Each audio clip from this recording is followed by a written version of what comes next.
کہ جو ایک تنخواہدار طبقے نے اور وہ لاکھوں کروڑوں ہیں اس ملک میں انہوں نے آس لگائی ہوتی ہے کہ تنخواہ بڑھے گی تو بچوں کے لیے کوئی بوٹ کپڑے اور کتابوں کا انتظام کریں گے، وہ تنخواہدار ان کی مایوسی کا عالم اندازہ آپ نہیں کر سکتے، میں اور آپ نہیں کر سکتے۔ چیئرمین پیپلز پارٹی بلاول بھٹو نے کہا کہ پاکستان کے تمام مسائل کا حل آئین، پارلیمنٹ کی بالادستی اور جمہوریت کو تسلیم کرنے میں ہے۔ پاکستان کے 74ویں یوم آزادی پر خصوصی پیغام میں بلاول بھٹو زرداری کا کہنا تھا کہ ہمارے نوجوان متحرک اور آزادی کی اہمیت سے بخوبی واقف ہیں۔ پاکستان کی تحریک آزادی پر امن سیاسی جدوجہد تھی۔ انہوں نے کہا کہ آٹا، چینی اور پیٹرول جیسی اشیاء مافیاز کے کنٹرول میں کیوں ہیں؟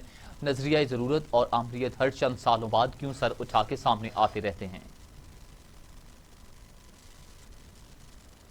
سعودی سفیر نواف سعید المالکی نے پاکستانیوں کو یوم آزادی کی مبارکباد دیتے ہوئے کہا کہ سعودی عرب پر ہر مشکل وقت میں پاکستان کے ساتھ کھڑا ہے۔ سعودی سفیر نواف سعید المالکی نے مسلم لیگ کاف کے صدر چودھری شجاعت حسین اور چودھری پرویز الہی سے ملاقات کی۔ ملاقات کے دوران طارق بشیر چیمہ، مونس الہی، شافع حسین اور راسخ الہی بھی موجود تھے۔ ملاقات میں ملکی سیاسی صورتحال اور باقی دلچسپی کے امور پر تبادلہ خیال کیا گیا۔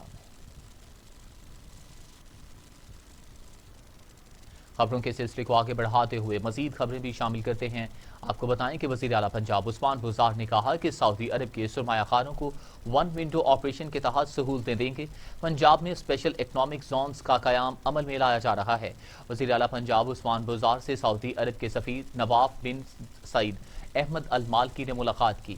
سعودی سفیر نے وزیر اعلیٰ کو یوم آزادی کی مبارکباد دی اور پاکستانی قوم کے لیے نیک خواہشات کا اظہار کیا، جبکہ عثمان بزدار نے سعودی فرمانروا شاہ سلمان کی صحت سے متعلق نیک تمناؤں کا اظہار بھی کیا۔ مزار قائد پر تبدیلی گارڈز کی پروقار تقریب ہوئی۔ نیول کیڈٹس کے چاقو چوبند دستے نے بابائے قوم کو جنرل سلیوٹ بھی پیش کیا۔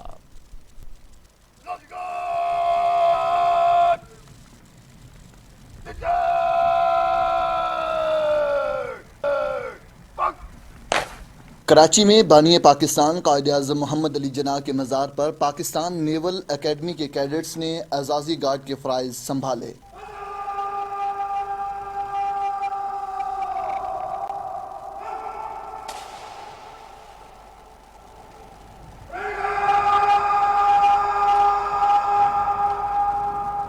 اور جس طرح سے شاید باقی بھی کہتے ہیں کہ جب پرچم جاں لے کر نکلے ہم خاک نشی مقتل مقتل، اس وقت مزار قائد پر گارڈ کی تبدیلی کے موقع پر commandant Pakistan naval academy commodore Mushtaq Ahmad تقریب کے مہمان خصوصی، انہوں نے گارڈز کا معائنہ بھی کیا۔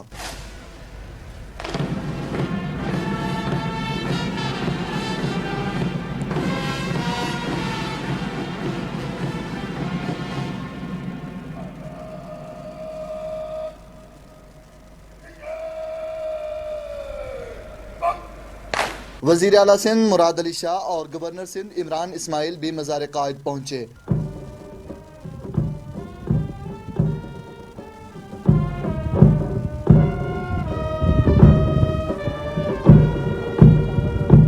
جہاں دونوں نے مزار قائد پر پھولوں کی چادر چڑھائی اور ملک کے لیے دعا مانگی۔ دن بھر قائد اعظم محمد علی جناح کے مزار پر خاص و عام کی آمد کا سلسلہ جاری رہا۔ محسن پاکستان کے درجات کی بلندی کے لیے دعائیں کی گئیں۔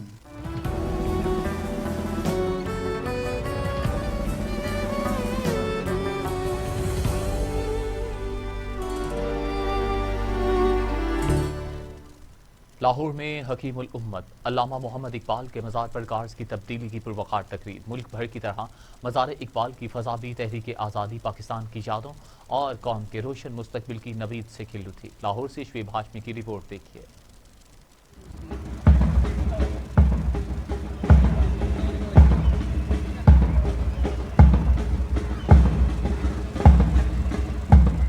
کور commander Lahore lieutenant general Majid Ahsan Iqbal کے مزار پر گارڈز کی تبدیلی کی پروقار تقریب میں بطور مہمان خصوصی شریک ہوئے۔ پاک فوج کے چاقو چوبند دستے نے پنجاب رینجرز سے گارڈز کے فرائض سنبھالے۔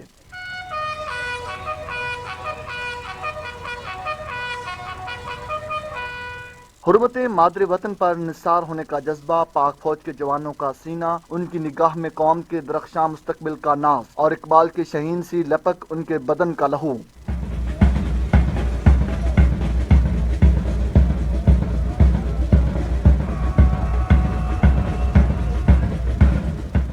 کمانڈر لاہور نے مزار اقبال پر پھولوں کی چادر چڑھائی اور فاتحہ خوانی کی۔ وزیر اعلیٰ پنجاب سردار عثمان بزدار نے بھی مزار اقبال پر حاضری دی، پھولوں کی چادر چڑھائی اور فاتحہ خوانی کی۔ عالمگیری دروازے پر پرچم کشائی بھی کی۔ شعیب ہاشمی، ٹی وی ٹوڈے، لاہور۔ سینئر حریت رہنما سید علی گیلانی کو نشان پاکستان سے نوازا گیا۔ سید علی گیلانی کو پاکستان کا سب سے بڑا اعزاز آزادی کے لیے بے مثال جدوجہد پر دیا گیا۔ سینئر حریت رہنما سید علی گیلانی کو نشان پاکستان سے نوازا گیا۔ صدر مملکت سے سید علی گیلانی کے لیے ایوارڈ حریت رہنماؤں نے وصول کیا۔ سید علی گیلانی کو پاکستان کا سب سے بڑا اعزازی ایوارڈ کے لیے بے مثال جدوجہد پر دیا گیا۔ حریت کانفرنس آزاد کشمیر نے ایوان صدر میں تقریب میں نشان پاکستان وصول کیا۔ خبروں کے سلسلے کو آگے بڑھاتے ہوئے خبر شامل کرتے ہیں۔ یوم آزادی پر سول ایوارڈز کا اعلان۔ 24 شخصیات کو ستارہ شجاعت، 27 کو ستارہ امتیاز عطا کیا گیا۔ شخصیات کو صدارتی تمغہ حسن کارکردگی عطا کیا جائے گا۔ مرحوم صادقین احمد فراز، ڈاکٹر جمیل جالبی سمیت 6 شخصیات کے لیے نشان امتیاز۔ مولانا طارق جمیل کے لیے پرائڈ آف پرفارمنس کا اعلان۔ مایہ ناز صوفی گلوکارہ عابدہ پروین کے لیے نشان امتیاز۔ بشرا انصاری، طلعت حسن اور دوسری جانب طلعت حسین، فاروق کیسر، نعیم بخاری اور کرکٹر عبد القادر مرحوم کے لیے بھی ستارہ امتیاز کا اعلان۔ اعزازات 23 مارچ 2023 کو دیے جائیں گے۔ اسلام آباد ہائی کورٹ میں 14 اگست پر پرچم کشائی کی تقریب منعقد کی گئی۔ تقریب کا احوال جانتے ہیں اظہار خان نیازی کی اس رپورٹ میں۔ اسلام آباد ہائی کورٹ میں 14 اگست کے موقع پر چیف جسٹس اسلام آباد ہائی کورٹ اطہر من اللہ نے پرچم کشائی کی تقریب سے خطاب کرتے ہوئے کہا کہ پاکستان کے جھنڈے کا سبز رنگ مسلمانوں اور سفید رنگ اقلیتوں کی نمائندگی کرتا ہے۔ آئین سب کے لیے برابر ہے اور بحیثیت شہری سب کے حقوق بھی برابر ہیں۔ آج کا دن محض پرچم کشائی کا نہیں ہے، بلکہ میں نے اور ہر شخص نے اپنے آپ سے پوچھنا ہے کہ ہم اس جھنڈے کی اور قائد اعظم محمد علی جناح کی اقدار پر عمل کر رہے ہیں۔ اپنے آپ سے سوال پوچھنا چاہیے کہ کیا میں اپنی ڈیوٹی سیلف لیسلی ادا کر رہا ہوں؟ اور اس کے بہت بڑے معنی ہیں جو قائد اعظم نے کہے۔ یقیناً میں نے اور اس ہائی کورٹ کے جج صاحبان نے آج کی جو تقریب فلیگ ہوئسٹنگ تھی، اس کو جو مقصد اس جھنڈے کا تھا اس کے مطابق اس کی فلیگ ہوئسٹنگ تھی۔ ایک صحافی، ایک وکیل، ایک جج اور ایک بیوروکریٹ کو اپنے آپ سے آج پوچھنا ہے، اللہ تعالیٰ نے ہمیں ایسی زمین دی ہے جہاں ہمالیہ کے پہاڑ، خوبصورت جنگلات اور صحرا بھی ہیں۔ تقریب کے بعد اسلام آباد ہائی کورٹ کے تمام ملازمین نے وزیر اعظم پاکستان کے ویژن پروگرام کے مطابق ہائی کورٹ کے احاطے میں متعدد پودے بھی لگائے۔ کیمرامین مبشر علی کے ساتھ اظہار خان نیازی۔ وفاقی وزیر ایویشن غلام سرور خان نے ٹیکسلا میں پہلے ڈی کلاس بس اسٹینڈ کا افتتاح کر دیا۔ تقریب سے خطاب میں کہا کہ 14 اگست کا دن یوم تجدید کے عہد کا دن ہے۔ پاکستان میں ہمیں سب کچھ دیا ہے لیکن ہم اس کی قدر نہیں کر سکے۔ تقریب سے خطاب کرتے ہوئے وفاقی وزیر ایویشن غلام سرور خان نے خطاب کرتے ہوئے کہا کہ 14 اگست کا دن یوم تجدید کے عہد کا دن ہے۔ پاکستان نے ہمیں سب کچھ دیا لیکن ہم اس کی قدر نہیں کر سکے۔ آج کے دن اس بات کا عہد کریں کہ پاکستان کے ساتھ ہمیشہ مخلص رہیں گے۔ پاکستان سے کرونا کافی حد تک ختم ہو چکا ہے، جس کے لیے رب کائنات کے شکر گزار ہیں۔ ملک بھر کی طرح ضلع ننکانہ صاحب میں بھی یوم آزادی جوش و خروش سے منایا گیا۔ یوم آزادی کی مرکزی تقریب کا انعقاد جمنیزیم ہال میں کرونا وائرس کے پیش نظر حکومتی احکامات کے مطابق کیا گیا۔ وفاقی وزیر داخلہ بریگیڈیئر ریٹائرڈ اعجاز احمد شاہ نے کہا کہ سعودی عرب کے بارے میں وزیر خارجہ شاہ محمود قریشی کے بیان کو توڑ مروڑ کر پیش کیا گیا۔ وفاقی وزیر داخلہ اعجاز احمد شاہ، ڈپٹی کمشنر راجہ منصور احمد اور ڈی پی او اسماعیل الرحمان کھاڑک نے پرچم کشائی کی۔ وفاقی وزیر داخلہ اعجاز احمد شاہ کو پولیس کے چوکو چوبند دستے نے سلامی بھی پیش کی۔ خبروں کے سلسلے کو آگے بڑھاتے ہوئے خبر شامل کرتے ہیں۔ پاکستان پیپلز پارٹی کے چیئرمین بلاول بھٹو زرداری کا کہنا ہے کہ کراچی ترقی کرے گا تو ملک ترقی کرے گا۔ وزیر اعظم عمران خان نے شہر قائد کی عوام سے جو وعدے کیے ایک بھی پورا نہیں کیا۔ ہم کراچی کے حقوق دلوائیں گے، ہم سب کی قربانیوں سے کراچی کی روشنیاں واپس آئیں گی۔ پاکستان پیپلز پارٹی کے چیئرمین بلاول بھٹو زرداری نے کراچی میں Peoples Square underground parking کی افتتاحی تقریب سے خطاب کرتے ہوئے کہا